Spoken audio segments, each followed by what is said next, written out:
1,11,136 సంతకాలు. ఒక హిస్టరీ. నిజంగా ప్రతి సంతకము కూడా ఎక్కడా కూడా పొరపాటు జరగకూడదని, ప్రతి సంతకము సిన్సియారిటీతో ఈ నిర్ణయం వ్యతిరేకిస్తూ అక్టోబర్ 7వ తారీఖున ఉద్యమానికి మనం కార్యాచరణ చేశాం. మీ అందరికీ గుర్తుండే ఉంటుంది.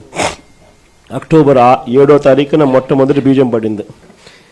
అక్టోబర్ 9వ తారీఖున నర్సీపట్నం మెడికల్ కాలేజీని నేను సందర్శించిన.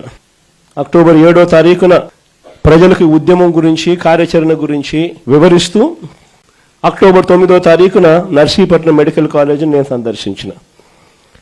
దాని తర్వాత అక్టోబర్ 10వ తారీఖు నుంచి డిసెంబర్ 10 దాకా ప్రతి గ్రామంలోనూ ప్రతి పట్టణంలోనూ వార్డుల్లోనూ రచ్చబండ కార్యక్రమాన్ని నిర్వహిస్తూ ప్రజలకు ఈ మెడికల్ కాలేజీల విషయంలో, ప్రైవేటీకరణ విషయంలో ప్రజలు నష్టపోతా ఉన్నది ఏమిటి అని చెప్పి సువివరంగా ఎక్స్ప్లెయిన్ చేస్తూ, ప్రజలను ఈ సంతకాల సేకరణలో భాగస్వాములను చేస్తూ, ప్రజలు ఏ రకంగా చంద్రబాబు నాయుడు తీసుకుంటా ఉన్న ఈ నిర్ణయాల వల్ల నష్టపోతారు, ప్రజలు ఎలా నష్టపోతారు అని చెప్పి సువివరంగా ప్రజలకు ఎక్స్ప్లెయిన్ చేస్తూ జరిగిన కార్యక్రమం ఇది.